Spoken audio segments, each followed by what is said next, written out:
우리가 사도신경이라고 하는 것은 사도들이 우리 신앙의 핵심이 뭐냐라고 하는 그런 신앙의 핵심들을 적어놓은 것이 사도신경입니다.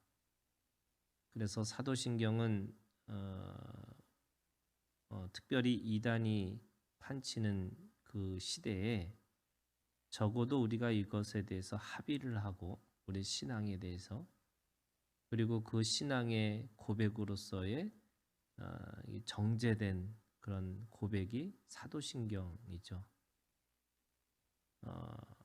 그런데 그 사도신경 안에 빌라도에게 고난을 받으사라고 하는 이 고백이 있습니다.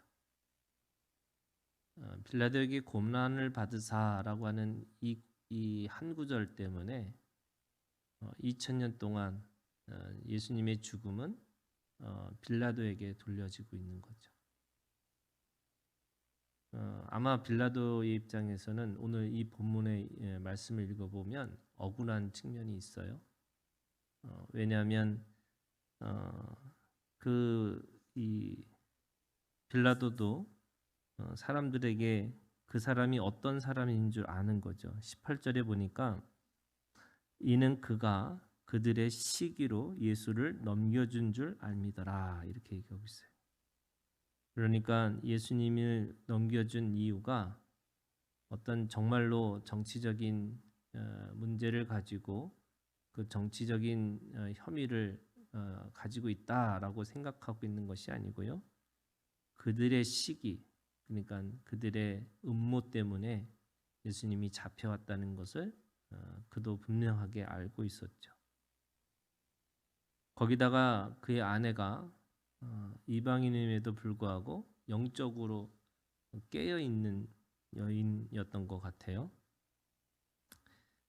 그 여인의 꿈속에서 그를 죽이면 안 된다라고 이야기를 하고 있는 거죠.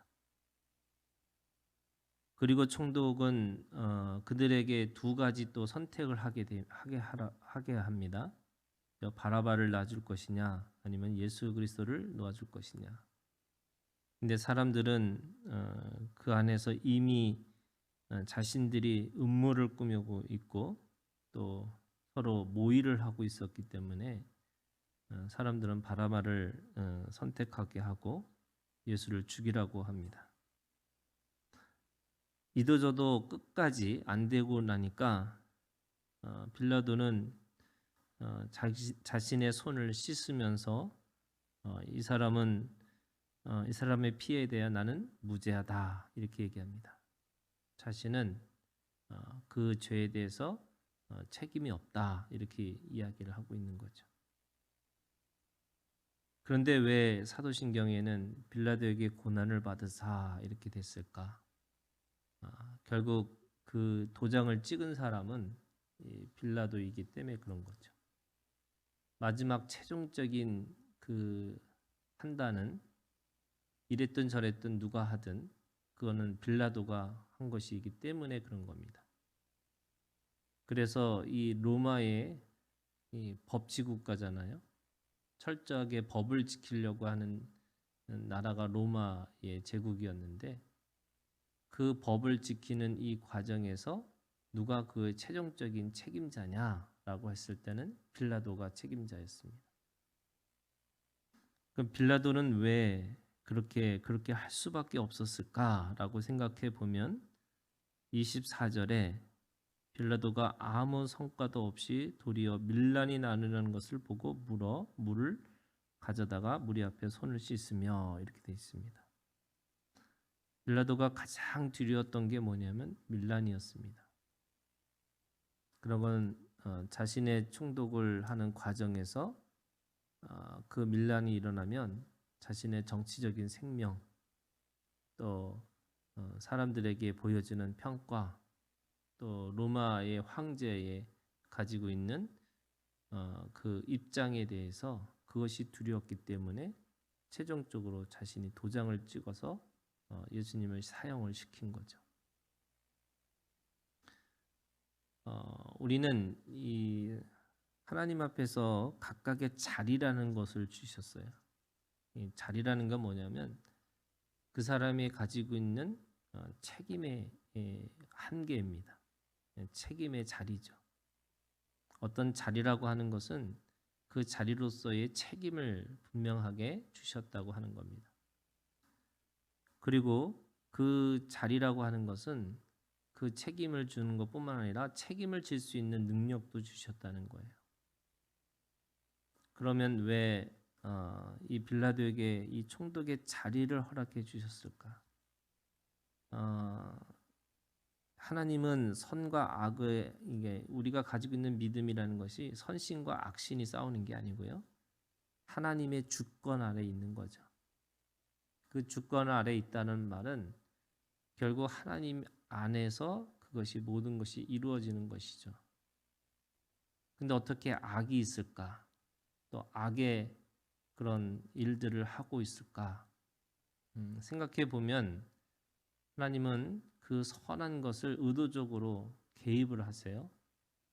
하나님은 선에 개입을 하시는 거죠. 그럼 악은요? 악은 내버려 두시는 거예요. 이거를 신학적으로 얘기하면 유기라고 합니다. 악이 악의 활동을 할 수 있도록 내버려 두세요. 왜 그러실까? 거기에는 두 가지가 있습니다. 하나님은 첫 번째 모든 사람들에게 자유의지를 주셨기 때문에 그런 거예요. 그 자유 속에는 그 안에 책임도 있는 거고요.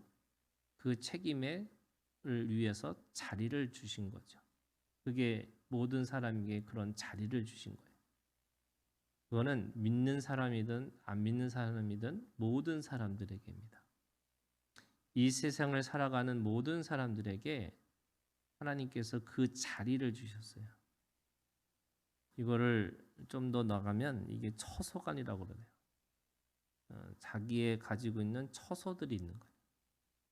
내가 아내로서, 남편으로서, 또 목사로서, 또 장로로서, 또 권사로서, 집사로서 각각의 자기의 자리가 있습니다. 그것이 사회적이든 우리가 가지고 있는 신앙적이든 또는 자신이 가지고 있는 어떤 직업적이든 각각의 자기의 자리로서의 역할을 하나님께서 주신 거고 허락하신 거죠. 두 번째는 그 자유의지 속에 뭐가 있냐면요. 하나님의 절제가 있는 겁니다. 하나님의 절제라는 게 뭐냐면 하나님의 사랑의 표현이에요. 하나님은 자유의지를 주신 이유가 뭐냐면 사랑하기 때문에 그러신 거예요. 그러니까 사랑하기 때문에 스스로 절제하세요. 사랑하기 때문에 모든 것을 할 수 있지만 모든 것을 하지 않으세요. 사랑하기 때문에 우리를 바로 이 죄에 대해서 하나님은 공의와 정의를 가지고 그대로 휘둘르시기를 원하시지만 사랑 때문에 끝까지 기다려 주시는 거죠. 그런데 끝까지 기다려 주는 데 있어서 어디까지 기다려 주시냐면 그 악을 허용하면서까지도 기다려 주세요. 나중에 하나님의 세계는 이런 거예요. 하나님의 세계는 악을 대적하는 것처럼 보이지만 악을 품어서 그 악을 하나님의 은혜로 덮어놓은 거예요. 그게 물이 바다 덮음과 같은 거예요. 그래서 그 바다라고 하는 죽음의 상징이거든요.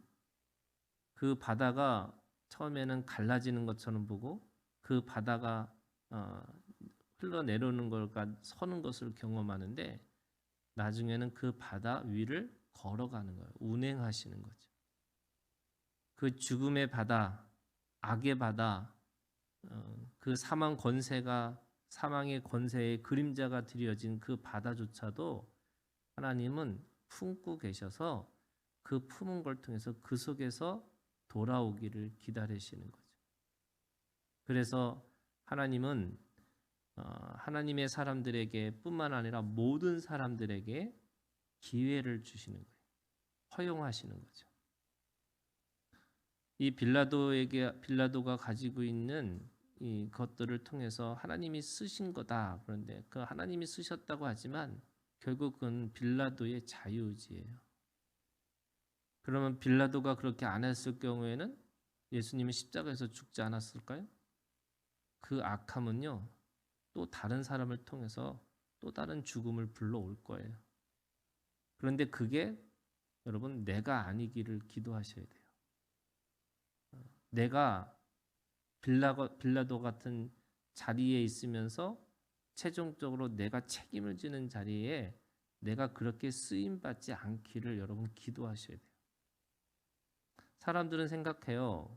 뭐 나 같은 사람이 뭐 그거 그 정도 할 수 있는 자리도 아닌데, 내가 빌라도도 아닌데, 그만큼 능력도 없는데. 아니요. 여러분 그 자리 속에서 내가 빌라도처럼 사용할 쓰임 받을 것인지 아니면 예수님처럼 쓰임 받을 것인지 그런 것이 있는 거예요. 내 안에 빌라도가 있고 내 안에 예수님의 마음이 있는 거예요. 빌라도의 마음이 있고 예수님의 마음이 있어요. 그 안에 내가 빌라도처럼 사용할 것인지. 그런 사람들 많이 있잖아요, 여러분. 자기는 하기 싫은데 이건 어쩔 수 없이 이걸 할 수밖에 없어. 사람들도 그렇게 해오고 다른 사람들도 그렇게 하고 있는데 내가 뭐가 잘났다고 내가 그렇게 굳이 나는 튈까? 틀 필요 없다는 거죠. 그래서 그런 세상에 가지고 있는 흐름을 똑같이 걸어가는 게 내가 할 일이야 이렇게 생각하는 거예요. 그리고 손을 씻어요. 이건 내 탓이 아니고 저 사람들 세상의 탓이야 이렇게 돌려버리는 거예요. 누구예요? 그게 빌라도죠. 그래서 우리가 기도하는 게 그런 겁니다. 내가 하나님 앞에 의롭게 쓰임 받아야 되는 건데 어느 순간에 여러분 사단의 도구가 되는 거예요. 내 마음이, 내 행동이, 내 말이 어느 순간에 사단의 도구로 쓰임 받아서 오히려 진리를 누르는 일을 하고 있어요. 그래서 그 진리를 누르고 사니까 어떻게 하냐면 비진리가 진리인 것처럼, 그리고 진리는 비진리인 것처럼, 그렇게 그 비진리에 눌려서 진리가 숨겨지는 일을 누가 하고 있어요? 내가 하고 있는 거예요. 그래서 빌라도는 영원한 하나님 앞에서 핍박을 준 주체, 이 모든 이 예수님의 죽음에 대한 책임이 누구한테 있냐면 빌라도한테 있다고 그랬잖아요. 빌라도에게 고난을 받으사 이렇게 됐어요. 근데 그 빌라도의 고난은 또 다르게 오늘도 내가 예수님을 십자가에 못 박는 또 다른 주체가 될 수 있는 거예요. 그래서 나에게 핍박을 받으셔서 주님이 죽으셨어요. 나에게 내가 어떤 그 말과 내가 행동 때문에 주님이 그 또다시 십자가에 못 박히는 거예요. 그게 히브리서에 있는 말씀이에요. 계속 십자가에 못 박는 것이 누가 해요? 내가 하는 거예요. 내가. 근데 사람들은 그것에 대해서 여전히 자기는 빠져 있는 것처럼 보는 거죠. 저 나쁜 사람 때문에, 저들 때문에 내가 십자가에 못 박을 수밖에 없어 하고 이렇게 살아가는 겁니다. 오늘 우리가 주님 안에서 죽을 수밖에 없는 존재지만 여러분 내가 주님을 또다시 못 박는 자가 아니고요. 오늘 은혜로 살아난 사람이 바라바입니다. 우리는 우리들의 삶이 바라바 같은 삶으로 은혜 받은 자로서 살아가는 우리의 삶이 있는 거예요. 내가 누군가를 핍박하는 게 아니라 예수님 때문에 살아난 이 바라바의 심정을 가지고 오늘도 주님 안에서 은혜로 승리하는 우리의 삶이 되기를 주님의 이름으로 축원합니다. 주기도문으로 마치겠습니다.